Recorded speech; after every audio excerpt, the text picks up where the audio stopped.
الاغلبيه ديال التلاميذ اللي ما كيجيبوش نقاط مزيانه كيتسائلوا كي تيديروا له هذوك القرايات القسم باش يجيبوا النقاط الاولى واش تيقراو ليل ونهار. الجواب هو ماشي بالضروره، حيت كاينين شي وحدين ما تيقراو حتى ساعه في النهار وفي الاخر تتلقاوهم جايبين 19. واش عارفين شي حاجه ما عارفينهاش حنايا؟ الجواب هو ولا في نفس الوقت. غنفسر لك الاغلبيه ديال الحوايج اللي كيديروا باش يجيبوا نقاط راه الا حللتي اش كيديروا غتبان ليك تقدر انت ديرها وتصدمهم بالنقطه الاولى انت. الا بغيت تعرف كيفاش دير ليها تفرج في الفيديو حتى الاخر وطبق داكشي اللي فيه.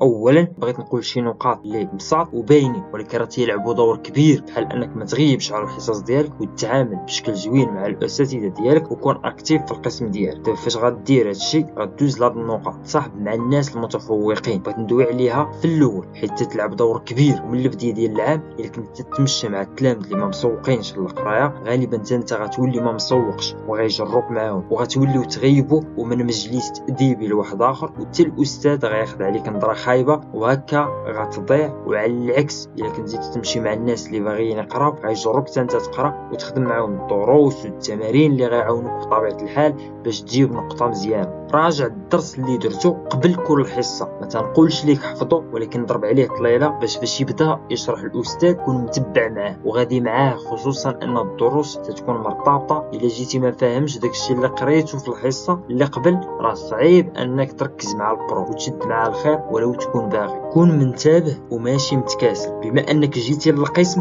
باش تقرا خصك تركز مع البروف وماشي تنعس ولا تبقى مجمع مع صحابك، حيت الوقت ديال الحصه غتبقى في القسم غتبقى. من الاحسن تستغلو باش تفهم اكبر نسبه وتنقص عليك الخدمه في المراجعه من بعد. وكون على يقين الا كنت تركز مزيان تقدر كاع ما تراجعش في الفرض ولا تراجع غير شويه ديال الوقت وتدخل وتجيب نقطه مزيانه. وهادشي اللي كيفسر البلان ديال داك خونا اللي معروف في القسم باللي ديما لاعب كره في الدرب ولكن تيدخل القسم تيركز وفي الاخر تيجيب النقطه الاولى بلا ما يقرا حتى شي لعبه. راجع الدرس في نفس النهار اللي قريتيه فيه، هذه هي الضربه القاضيه. حيت الا راجعتي داكشي اللي قريته في القسم خصوصا فاش كنتي مركز غتكون نظمتي داكشي اللي في دماغك ودرتي ليه حفظ. دير برنامج للمراجعه. فاش سمعتي هذه الجمله جات في بالك 8 سوايع ديال القرايه في النهار وكثر، ولكن ماشي ضروري توصل لهذا الوقت، بالعكس تقدر دير ساعه ولا ساعتين نقيه منظمه في واحد البرنامج اللي غيخليك مرتاح من البدايه ديال العام وماشي تبقى حتى السيمانه ديال الفروض والامتحانات وتبغي تقرا 20 ساعه في النهار. كون على يقين غتمحن وما غتجيبش شي نقطه مزيان. اعتمد على الانترنت في المراجعه ديالك. اليوم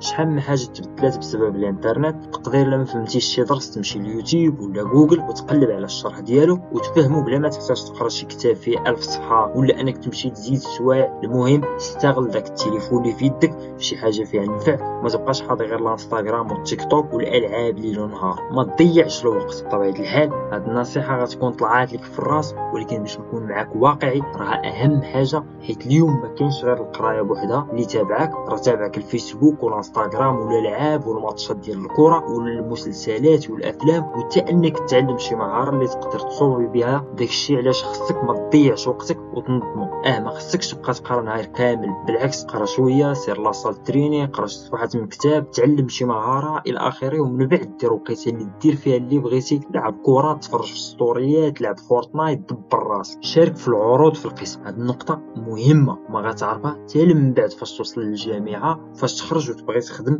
حيت كتعلمك الثقه في النفس وانك تكون تدوي قدام الناس بلا ما تضحشر وغتسهل عليك بزاف ديال الحوايج. الانضباط في الاخر، اي حاجه بلا انضباط تبقى الزيرو، حيت انت طبقتي هادشي نهار سيمانه ومن بعد رجعتي لعادتك كون على يقين ما غدير والو. ولكن طبقتي غير 50% اليوم، 30% الغد ليه، 90% بعدو، هكا كون على يقين غتوصل لداكشي اللي باغي، سواء في القرايه غتجيب نقطه مزيانه ولا في اي حاجه اخرى. بارطاجيو الافاده ونخليهم يبارطاجيو التفاهم.